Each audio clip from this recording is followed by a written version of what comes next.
I actually just want to stop serving them any more information, and I want to serve them the next best action to get them to the next step. And that next step might differ from customer to customer.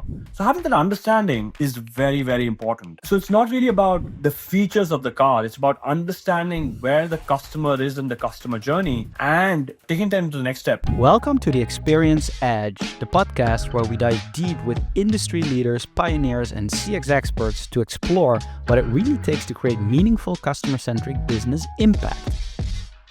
My guest today is Jivesh Juneja. He's a visionary business leader driving innovation at Nissan Motor Corporation. And with over a decade of experience in digital product management, customer experience, his work is rooted in a data-driven approach to customer journey management. But notably, he's overseen the optimization of digital platforms with over 80 million annual visitors and improved integration across all these customer touchpoints. Jivesh has an impressive track record of leading large teams, managing high-stakes projects, and collaborating with senior stakeholders to deliver transformative results. Not every day we have a journey director on the show who spans business development, omnichannel marketing, comm strategy, you name it.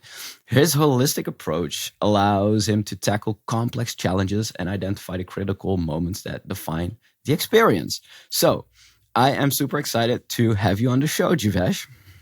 Super excited to be here, Joachim. Thank you for inviting me. Just a point of correction: the platforms that I've overseen have over 500 million annual visitors, not just 80 million. But yeah, my name is Jivesh Juneja, and I'm the customer journey director at Nissan for their global customer experience team out of London. And I have over 15 years of experience in e-commerce, digital transformation. And I think the part that I'm most passionate about is about leveraging data and analytics to transform customer experience and customer journeys. I helped Nissan build out their first ever omni-channel e-commerce experience, launched their first connected service store within the Nissan app. And more recently, I've been also heading out the customer data transformation for Nissan. So today your role is called the Journey Director, Customer Journey Director. But you started at Nissan like 6.5 years ago almost.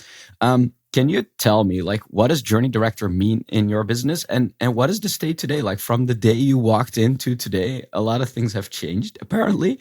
So can you walk us through, like, what does it mean to be a Customer Journey Director at Nissan? And what are the biggest changes that you've seen over those 6.5 years? That's a great question. And I think at Nissan, one of the things that we've seen is constant change. So the journey or the journey to realize the importance of journeys started, I would say, in 2019, where Nissan realized that they could not deliver customer experience by having just one team focus on customer experience and deliver it. And it has to be a cross-functional effort. And how do you do that? How do you bridge the gap between these different teams trying to deliver parts of the customer experience by themselves? You start that by identifying the customer journeys that customers actually take. And so with that insight, in 2019, we established customer journey managers. This is the first time we had journey managers, as a dedicated team. So as an example, you had a journey manager from the sales finance team focusing on the sales of make confident finance decisions kind of journey. This journey team was supported by UX analysts, strategists, data analysts, and they were identifying opportunities within the journeys to improve through product delivery. Soon we realized, and we had 7 of these journeys. We had 7 journey managers, and we had 7 of these journeys. Soon we realized that it was a really, really effective way of delivering value in these journeys. But also, these journey managers served as CEO of their journeys. So they were the head accountable and responsible for these journeys. There's also a reason why companies don't have 7 CEOs. So soon we realized that it was very hard to actually prioritize. Everyone was raising their voice. Everyone wants to drive optimization, and hey, I want to drive this optimization. It was very difficult to prioritize between those different journeys. Which journey is more important? Which one is driving more value than the other?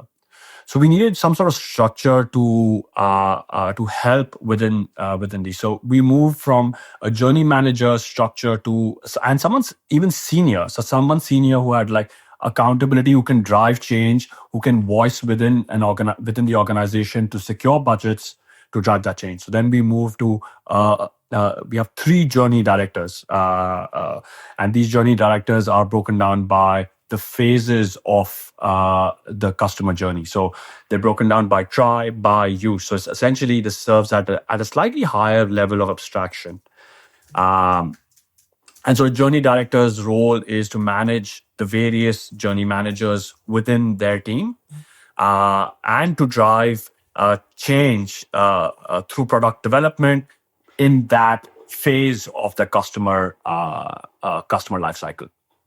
This is the most interesting one, and I think a critical, because you mentioned journey managers. Before I ask my question, like journey managers in 2019, when you have those 7 end-to-end journeys, where were those people coming from? Were they just like product owners promoted to be now journey owners, or where did they came from? It was a mix. It was a mix of both.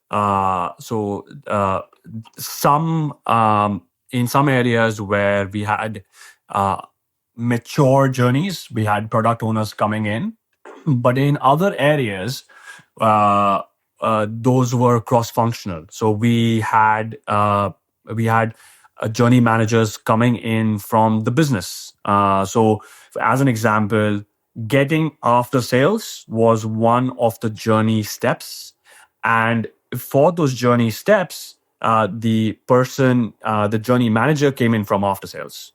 Or making confident financial decisions, this was a journey step, and so the person in charge from this journey step came in from the sales finance team, and he was the owner. So it was a combination of both, I would say. But I think if I were to do this again, I would say getting that cross-functional buy-in through journey managers is extremely, extremely important at this stage. So my question is this: in the initial stage, you had 7 journeys. Now you simplified it back to 3: try, buy, use. But underneath that is a huge complexity. Are you saying that a business like Nissan, that is such a large multinational conglomerate, can organize around these 3 simple experiences of trying, buying, and then using? I think it's really, really important to understand the different layers and the levels, right? The try, buy, use is an organizational structure to help us better organize budgets, help us prioritize against one another, help us prioritize one initiative versus another, help us also organize stakeholders. So the teams that are involved in the try phase are essentially marketing and sales, our dealer network development group. So the try team is essentially working with these set of stakeholders inside the organization. The buy team is essentially trying to deliver e-commerce experiences. So they're focusing on finance. They're focusing on sales. These sort of set of stakeholders. The use team is focusing on connected services, after sales. It's a very, very large set of stakeholders that they need to engage with. And so it's important to realize that the try, buy, use is an organizational structure to help us manage stakeholders inside the organization. Now, under try, buy, use, you obviously have different journeys, right? So you still have your journeys like helping choosing my vehicle, right? Making confident financial decisions, booking a test drive, getting a quote. And these journeys can happen in any channel. Now, under each of these, there are micro journeys. As a customer, I start by seeing an ad on on Google. I land on my on a landing page. I interact with the car configurator. I have a specific need. I perform a certain set of shopping actions. I serve a lead, and that's a micro journey. That is a very simple on the website a micro journey, which I can further optimize, understand customer needs.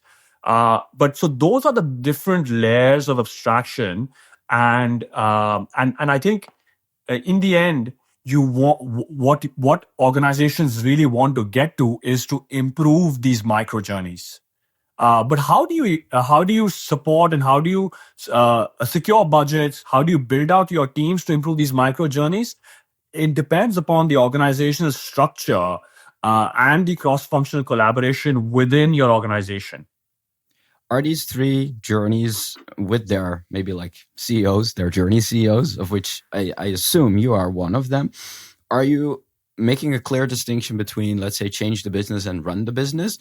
Like all these small touchpoint optimizations, the little personalizations you can do versus like, hey, there's a fundamental issue. We need to change the pre or post sales purchase experience here. And that's a big undertaking. Like, how are you using these levels of abstraction to create these priorities? And is there like a definition between changing and running the business that you're using? Yeah, absolutely. I think that's a really, really good question. So, for parts of the business where we have seen, where we have we serve, meet all the customer needs, we go into an optimization phase where essentially we are not making any further new investments in trying to build out our experience. Uh, uh, we are only trying to optimize because the biggest gain that we can actually get is by optimizing. Well, how do you know that? Like this is interesting. Like, how do you know the biggest gain you can only do by optimizing, making it a little bit better, removing frictions? I have a Steven from Belgium. He's a famous CX keynote speaker. He's always big on like friction hunting. That's the number one thing you should do. But how do we know that's the one thing? How do we know the experience isn't fundamentally broken and we need to change?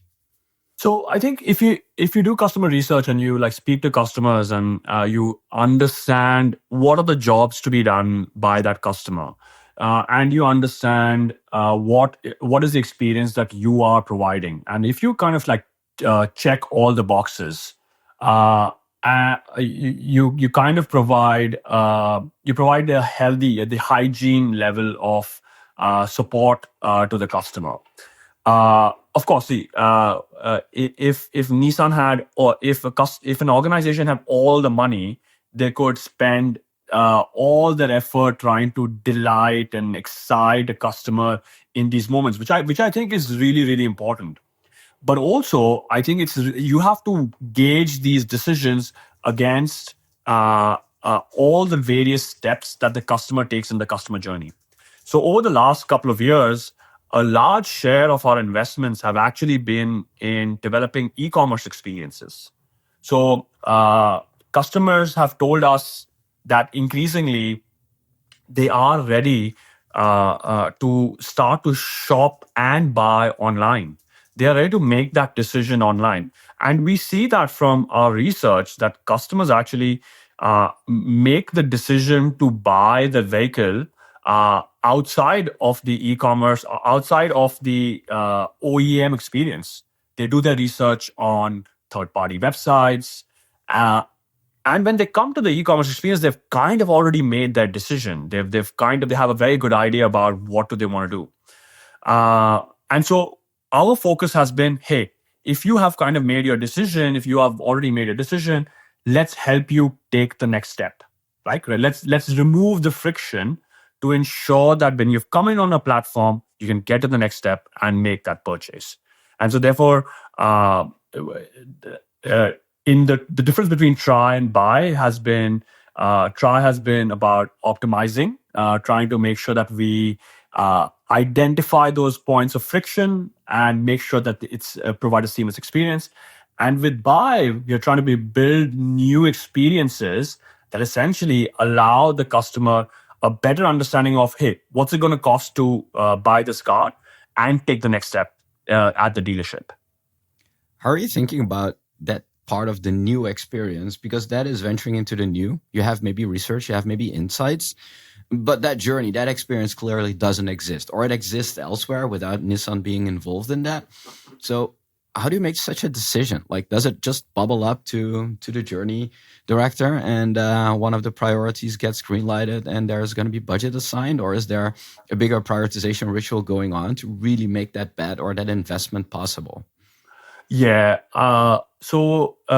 We have recently been going through a transformation within our organization for SAFE, which is a scaled agile framework for enterprises.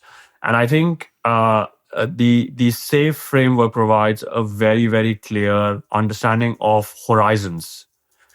So you have five horizons. So horizon one is your big hypothesis of, hey, by improving this customer experience there, we believe it can have an impact on this part of the business, which is evident by the fact that we'll see uptake in revenue, profit, sales, etc. So that's horizon one. If your hypothesis is proven true, is you can build a hypothesis and a business case, then you go about building an MVP to test out that hypothesis. So you go into like horizon two. Uh, Once you have a contract with the organization, with the function who is ready to fund that initiative, you also need you need a contract with the market, essentially, who is going to develop that experience or deliver that experience. Once you have that contract, we go into horizon three. This is where you start rapid prototyping, UI UX building, to see what needs to be built out. You look at customer research, and then this program essentially goes into quarterly planning cycles. So you have your product owners who are essentially say defining product requirements, looking at research, saying, "Oh, this worked, this does not work. We see customer exit rates high at this stage. We're gonna tackle that by building this feature here." And this goes into like horizon four and horizon five sort of planning cycle. So that's how we've structured it within our organization. So how does this map back onto your journey taxonomy, like the try, buy, use, and then breaking it down all the way into micro journeys? Like, that's typically a puzzle I see a lot of agile or safe organizations make. We have all these product owners who are like responsible for component, if you will. And then they need to organize basically as like enablers for the journey that cuts across many different teams. How are you making sure that that is in sync? Or do you see like there is a pre-stage that is coming from the journeys and the insights, and there is a post-stage focusing on the H3 and beyond horizons? Like, how are you thinking about setting that up, and what works? Yeah, I think it's a very interesting problem, and I think it's a interesting challenge. I wouldn't say that we have figured this out completely, but I think journey teams are essentially responsible for the epics. They're responsible for and they're responsible for the business outcomes, right? Uh, as an example, the journey teams are responsible for in our organization a metric called digitally influenced sales, right? What share of our sales can we directly attribute to the digital channels that we manage, right?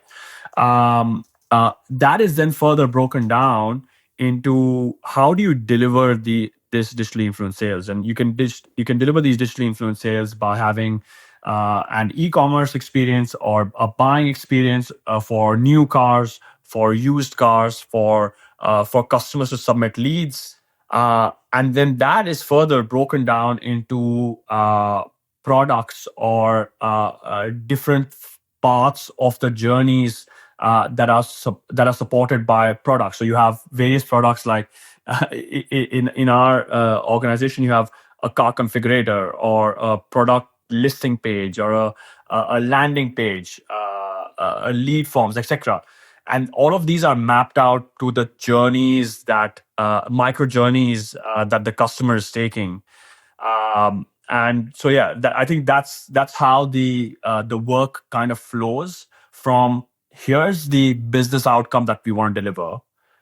This business outcome will be delivered through improving customer journeys that consist of these micro moments that are supported by these products at every stage.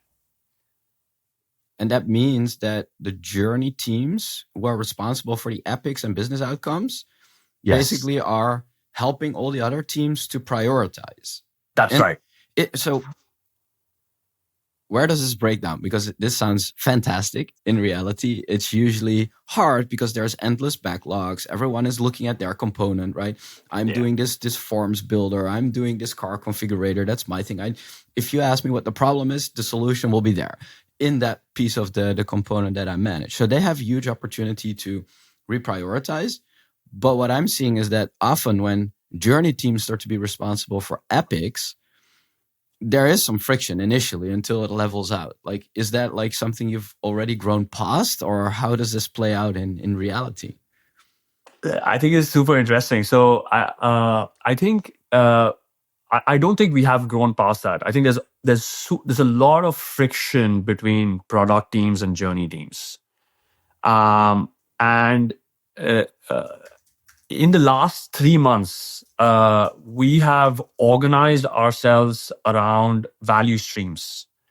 And I think organizing teams with one incentive, with one clear direction, is my opinion the way to go. So if you have product teams, and if you tell them that your goal is to optimize your product, they are always just going to be hyper focused on uh, my job is to optimize my product.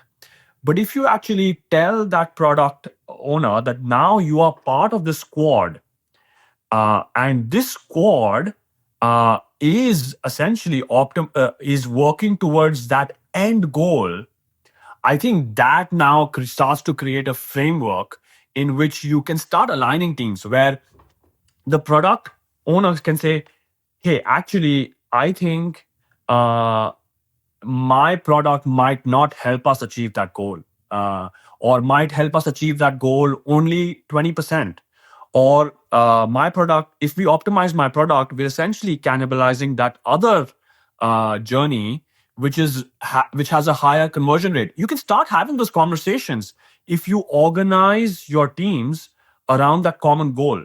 Uh, I think the way to solve it is developing squads that are responsible for end outcomes, and and building autonomy within those teams where they can decide how to achieve that end outcome. So obviously, setting a clear direction is really important. What is that end outcome, right? That end outcome must be controllable. Like they should be able to influence that end outcome. um, uh, Making sure that the entire team has the same set of incentives, and therefore working towards the same goal. I think that's the way to solve for this problem. So the squads are responsible for end outcomes. You're using the journey to understand the customer experience end to end. You're making decisions around, let's say, okay, digital influence sales is your metric. You're breaking it down by journey, understanding what influences what. So if you look at that hierarchy, it starts to click together. But if you start to go up, if our metric is digital influence sales, what are we going to do with our reseller network? And so if we go one level up, like on that part of the journey framework, if you will, there's again competing interests. So if we move back up, have you solved that as well? Um, uh, I would say that it's again it's a hard problem, and one can often get into a situation where you want to solve all problems at all the time. But it's really important to drive hyper clarity and focus, right? It's important for the teams to understand what is their level of influence, right? Especially with product teams, especially with like delivery teams. What is our what is our area where we have the right to play, right? This is the area that we can influence, and this is the area where we're going to have a meaningful impact. Once you've done that, once you have delivered value in that area that you have the right to play, you can expand your right to play. You can increase it. So when we started out this team, we were we were a website team. We were only a website team. Um, we delivered value through the website. We started to deliver then e-commerce experiences, and we have now ventured out. We start delivering omni-channel experiences, and the only way we have done that is incrementally, step by step. You prove your right to you prove your credibility in a certain area by hyper focusing the team. Once you have done that, then you increase your right to play and you start focusing on other areas. I don't know if I answered your question, but that's how I see it. It's a complicated puzzle. You have safe, you have squads, you have journeys, you have different levels of journeys, a framework, a macro, micro journey. You have different metrics at different levels. So it's not easy to piece this all together. And it sounds like you have figured out the key components and are now organizing teams against that. I would say that. So I think one of the things that one of my biggest learnings and one of the things that I think we have done really, really well is that we have been open to change. We have been listening to our stakeholders within the business. We have been cognizant that we are not perfect. And we don't want to be perfect. We want to ensure that the next decision or the next step that we take is the right one, right? Uh, and through the last 5 years or the last 6 years, we have essentially gone through three or four big different ways in which we organize ourselves or change. And I think we're going through a change even right now where we are organizing around value streams as part of the SAFE principles. Um, so yeah, I wouldn't say we have figured it out. I would say that we have within the team we have the right attitude or the right mindset, which is, hey, uh, we couldn't be we can't be perfect, but let not perfect be the enemy of good, right? Let's make sure that we come together as a team and take the right next step. What's the right next step for us to do this in the most effective way? What is your role as a customer journey director in the value stream? Like if you look at your quarter, let's say, what are the key moments where you play an impactful role in decision making in that value stream? Can you unpack that for me a little bit? So in the value stream, the journey directors are responsible for achieving responsible for the business delivery for the business outcomes, right? They are responsible for translating how those business outcomes are going to be delivered through product delivery. Is it going to be BAU optimizations? Is it going to be new product delivery?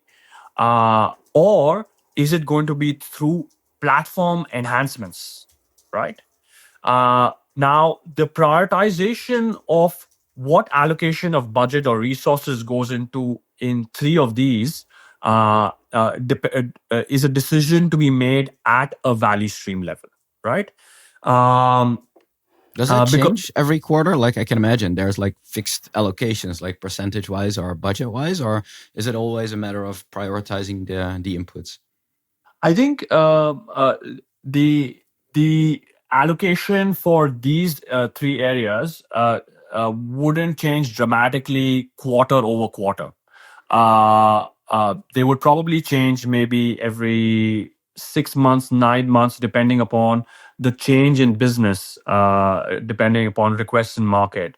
But what does change quarter over quarter is within those streams, so within optimization, what are we optimizing this quarter?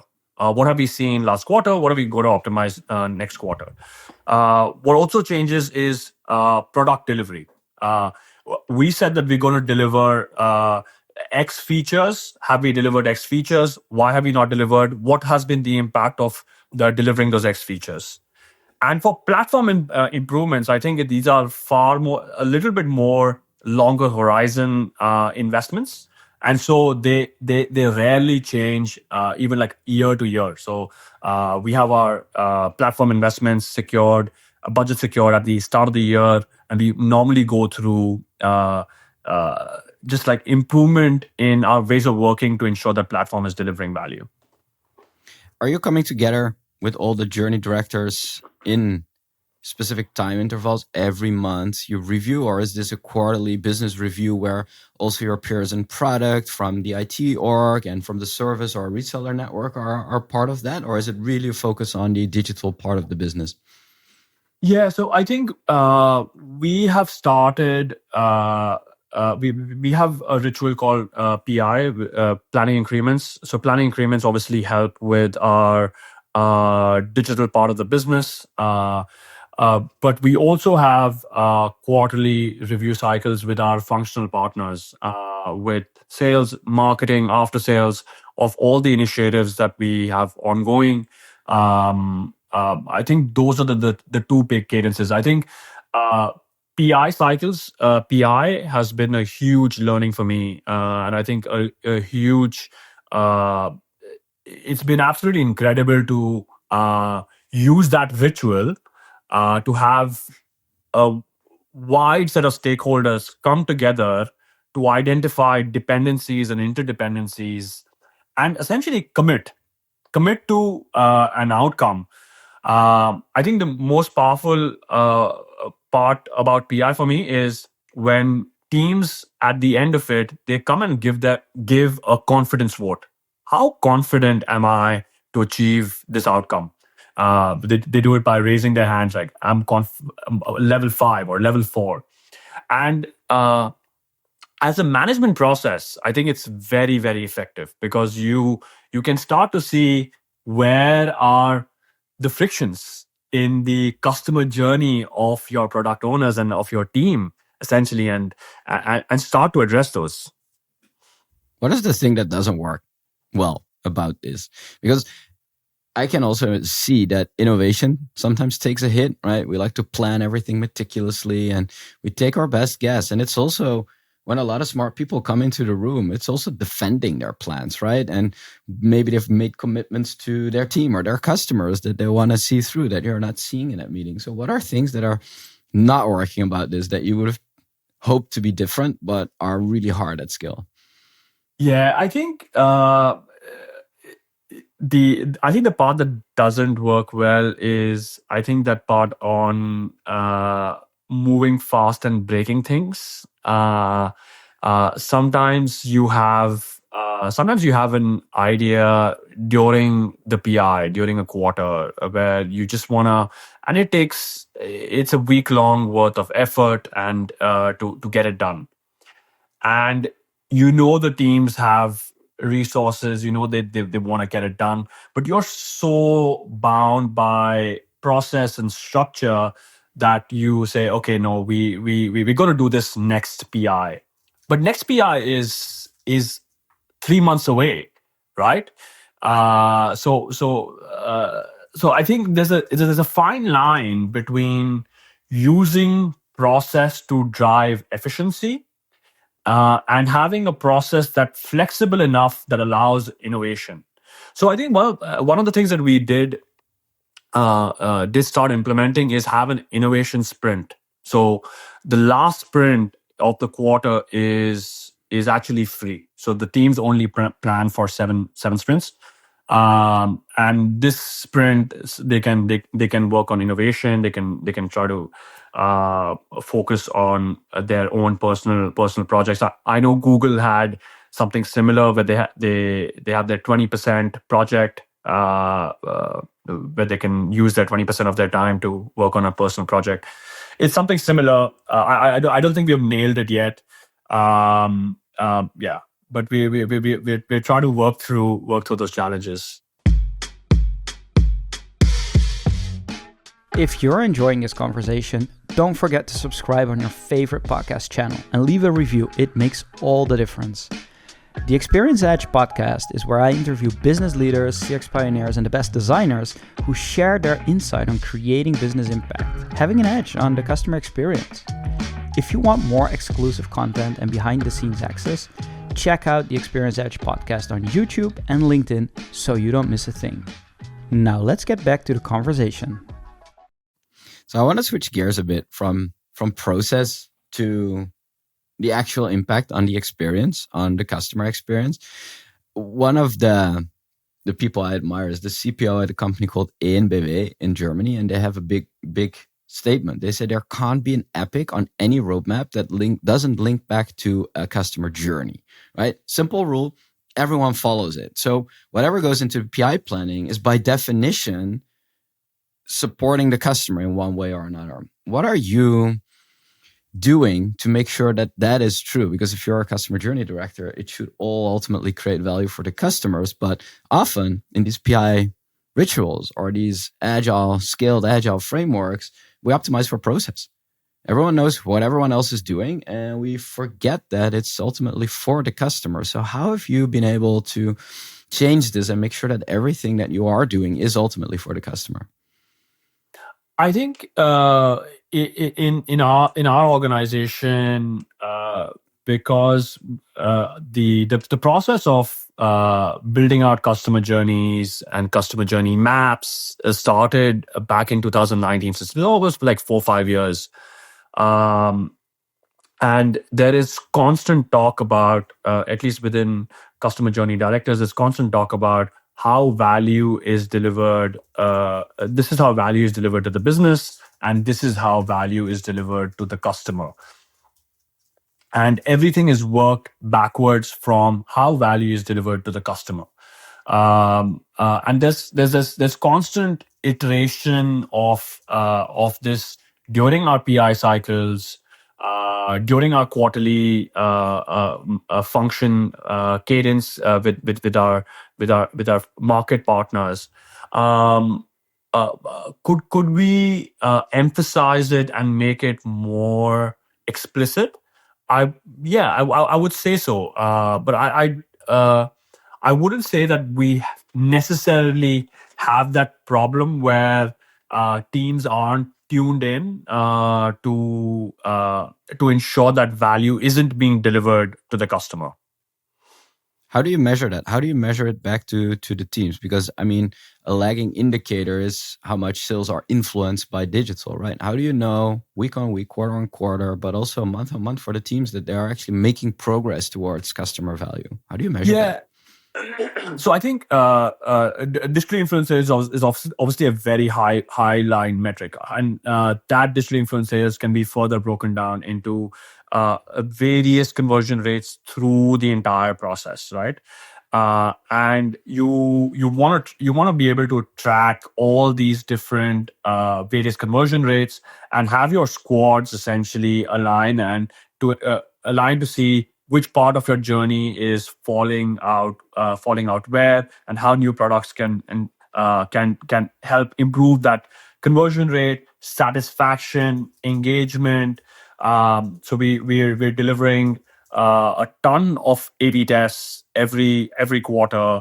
We are tracking each of those individual metrics. How many leads are being submitted? What is the quality of a lead? What is the quality of an engagement?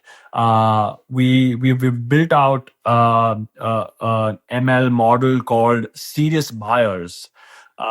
So we can, through analyzing our experience, understand who actually is a serious buyer just based on their behavior, whether or not they perform the actions like submitting a lead, because they might actually pick up the phone and call a dealer. But are they a serious buyer? Do they behave like a serious buyer? So we track metrics like those, like how many serious buyers are we attracting to our platform and engaging with us. So like I said earlier, I'm super passionate about making sure that we bring in as much data as we can and empower the teams to make decisions based on that data. And of course, we live in an imperfect world. We won't have all the data. And that's why human judgment is really, really important. And working with people who consistently have a good judgment about where these improvements are going to come from is really, really important. I'm seeing the journey being a visual tool for people to understand all that data in a simplified context and abstraction layer. To get to an end-to-end framework for a company like Nissan that doesn't grow overnight, you mentioned the step-by-step incremental approach to things. Some people go into a 6-12 month trajectory of mapping it all out, trying to gain that huge understanding. If I hear you, it was the opposite. You started small and you built this out with certain guardrails, frameworks in mind. Can you talk a bit about taking a step-by-step approach versus like a top-down, it has to be all, and how you're thinking about that? I think here also, like I can try to draw like a parallel to doing data analysis, right? When you start doing any sort of analysis, you can spend endless amount of time doing exploratory data analysis. But essentially, the right way or the more effective way to do this is to develop a few hypotheses, right? And test them systematically. You don't want to boil the ocean, and you want to focus on these specific hypotheses that can identify areas of change. I mean, what is the hypothesis? Let's say if action then result because of reason, right? Like so, if I improve the finance customer experience, customers are more likely to purchase higher value goods because they feel more confident in their financial decisions. Um, I mean, and this way that you can start with a customer journey map that can zero in on the critical touch points that have the most impact on customer experience. Um, and I think the second part is, so the first part is obviously analysis, and then the second part is operations, right? uh, you want to start delivering value in an organization. Organizations are extremely impatient.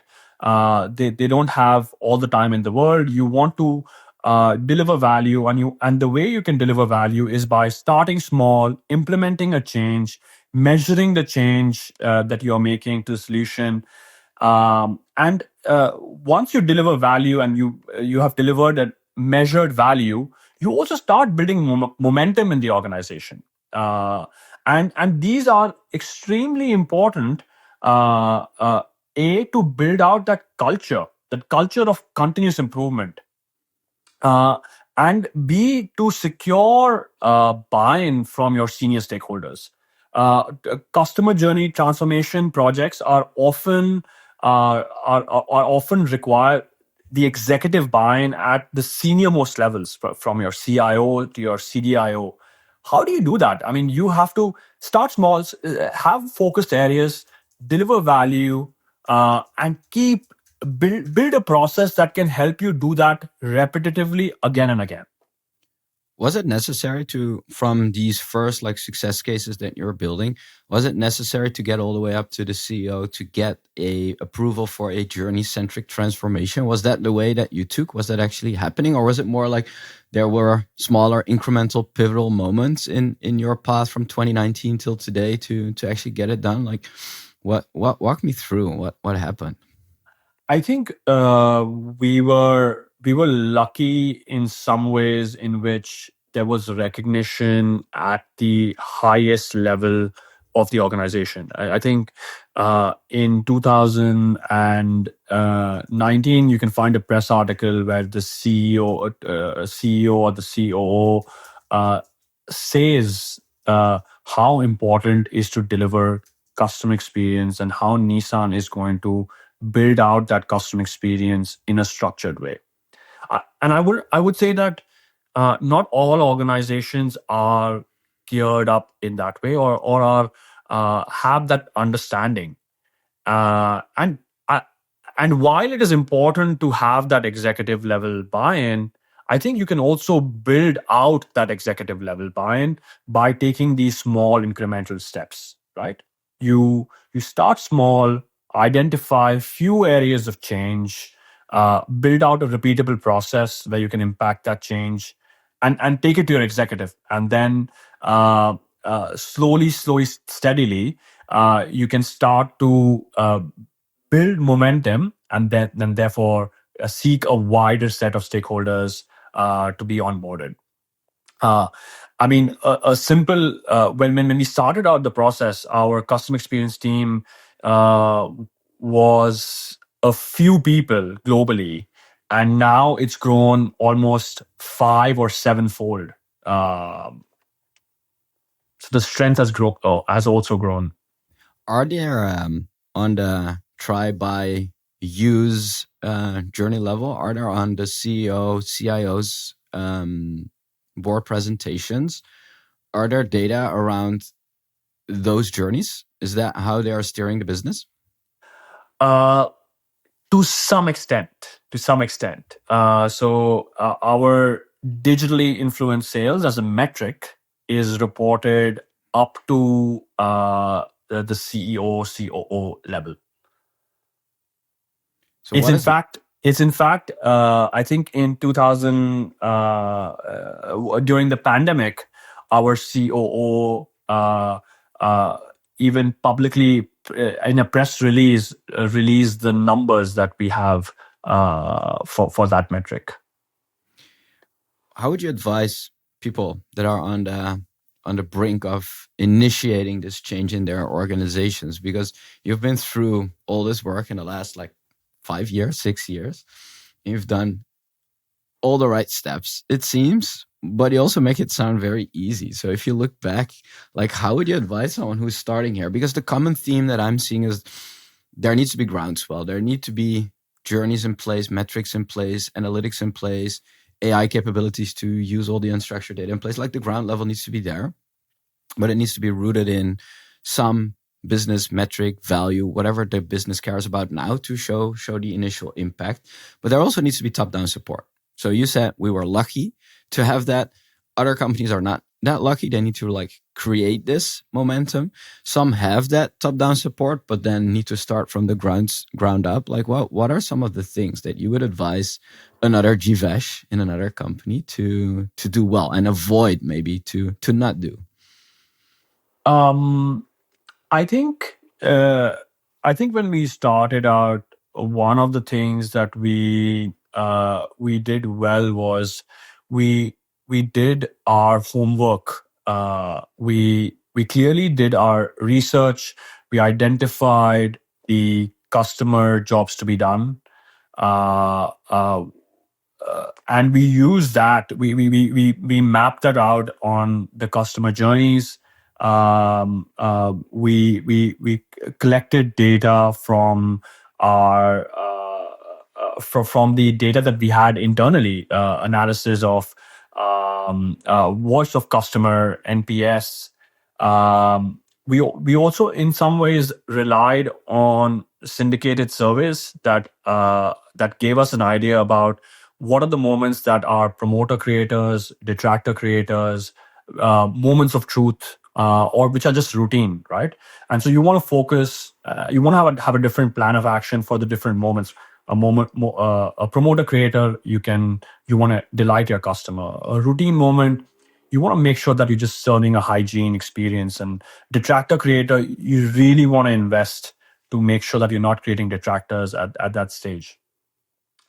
And when you combine the two, when you combine your external research with your internal research and actually map it out, you want to make sure that that information is actually easily digestible by this wide set of stakeholders. And it's really important that you actually do engage with this wide set of stakeholders, so that cross-functional alignment from IT, marketing, after sales, buy-in, because the more you involve sometimes like non-customer facing teams, you start to understand that actually the bottleneck for you to deliver a certain experience might be elsewhere, right? And so they you can start to identify these set of inefficiencies. And finally, I think the one thing that we did well was establishing that clear accountability and responsibility. So when we enrolled journey managers, um, they were the CEOs of their journeys, and I think it was the most effective way to build that cross-functional collaboration. I mean, I can't state this enough that uh, when you create teams and those teams have the same goal, it kind of creates this herd mentality or like this tribe mentality where we are one team. And it's incredible. It doesn't matter if these teams are co-located in different parts of the world. It doesn't matter if they are from a different function, but we are one team. We have this one goal, and this one goal is to improve customer experience. And it does incredible things. It creates this set of this camaraderie between those teams. And I think the one thing that I would do differently is we we thought that we're going to create these journey maps and we're going to do it once.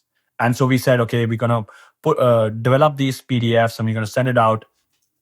What we realized was that as we went along in the process, you receive so much feedback. Journeys are constantly changing. We are learning more things.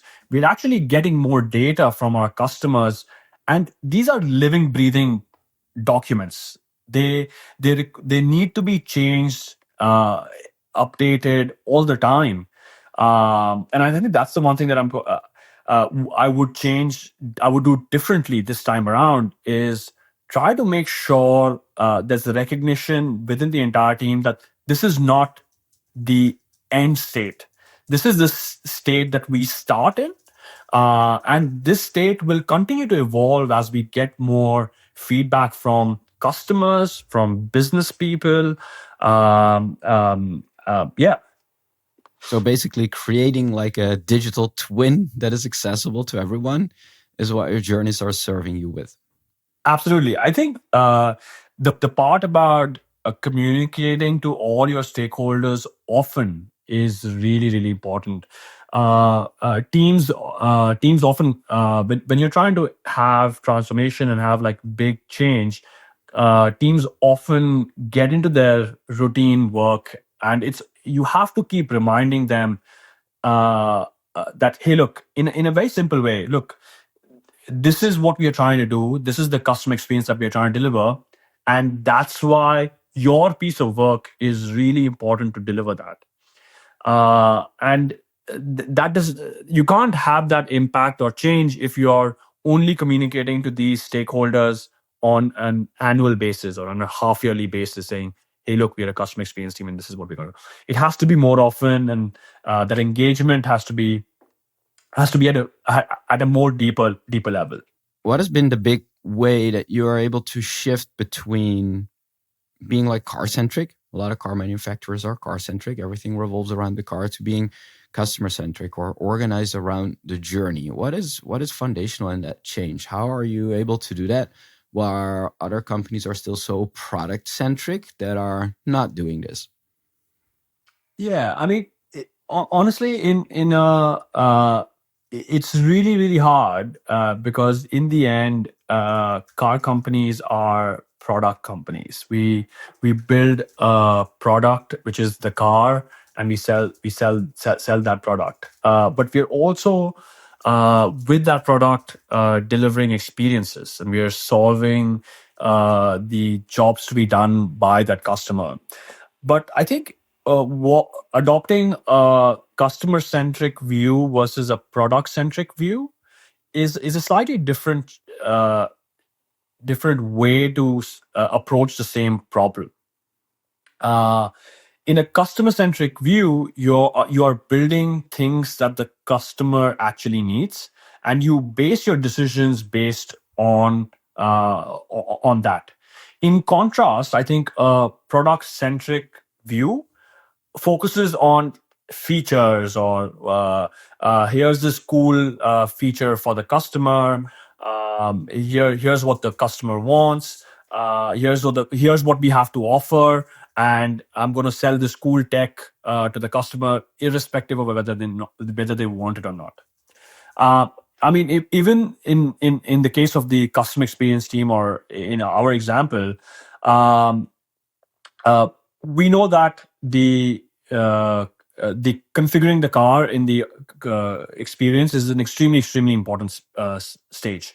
And customers, we as we spend a ton of time building out the configuration experience, customers spend a ton of time doing research on the car configurator, choosing their drivetrain 360, their colors. And if you take a product-centric view, you want to essentially highlight all your different features.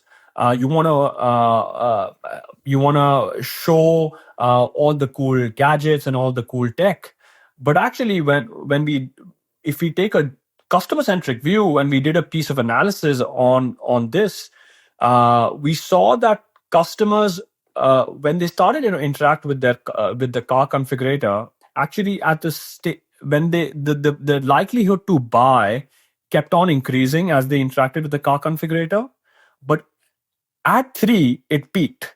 So anyone who interacted with their configurator for 3 times, they were very likely to buy their car, a particular car.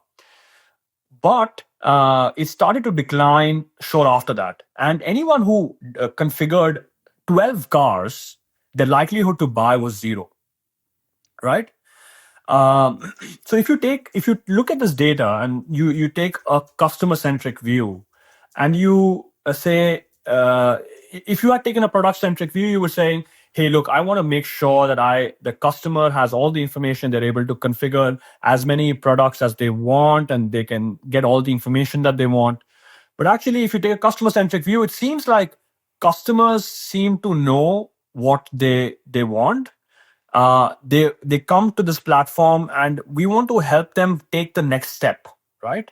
We want to Someone who's done 3 configurations has a very high likelihood to buy, and I actually just want to stop serving them any more information, and I want to serve them the next best action to get them to the next step.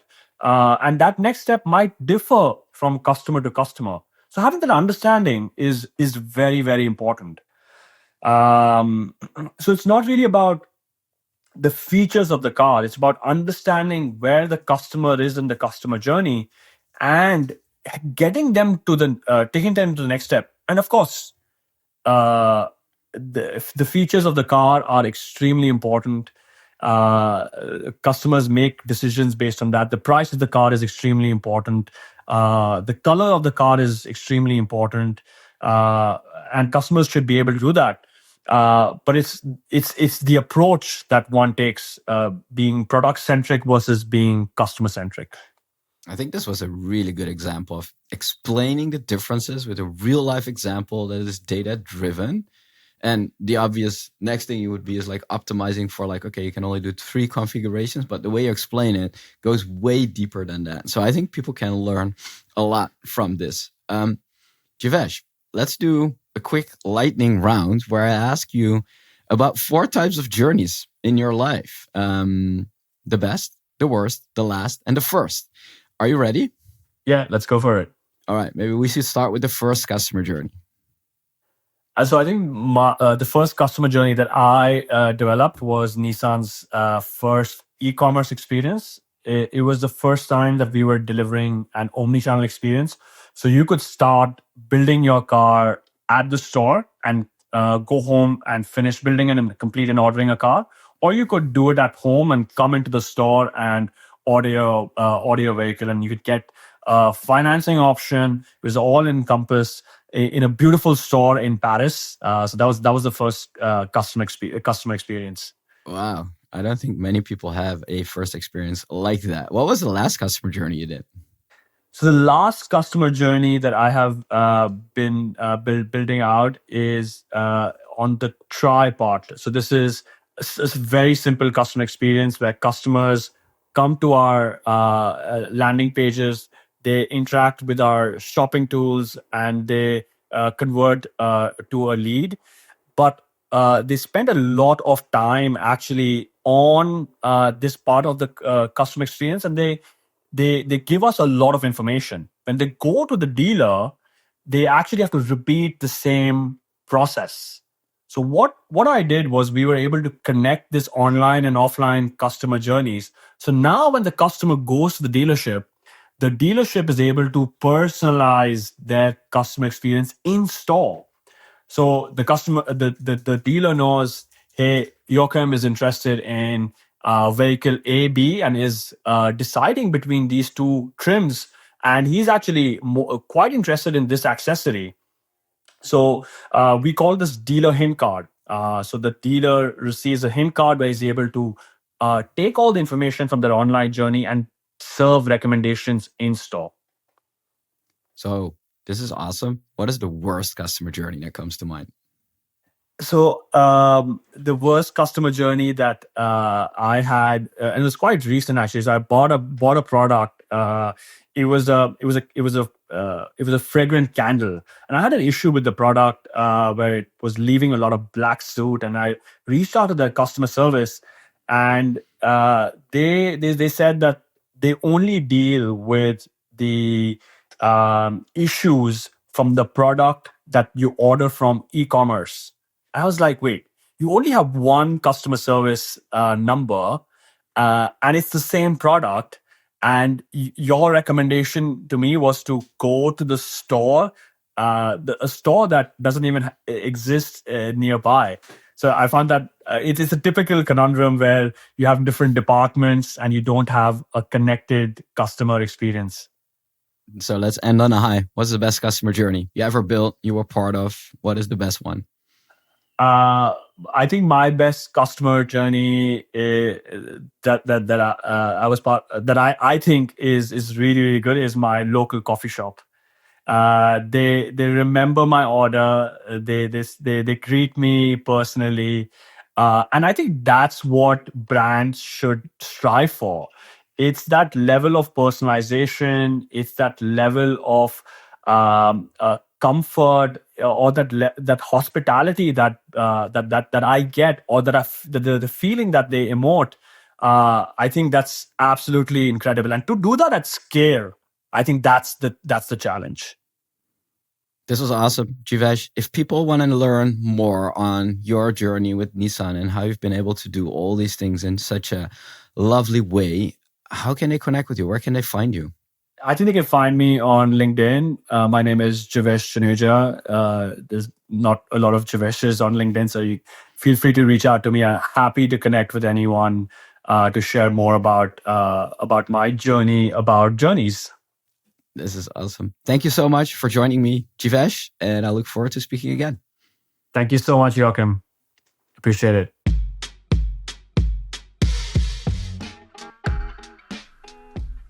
All right, and that's it. Thank you so much for listening. If you found this valuable today, don't forget to subscribe to the Experience Edge on your favorite podcast channel, leave a review, and share it with your team. I'd be delighted.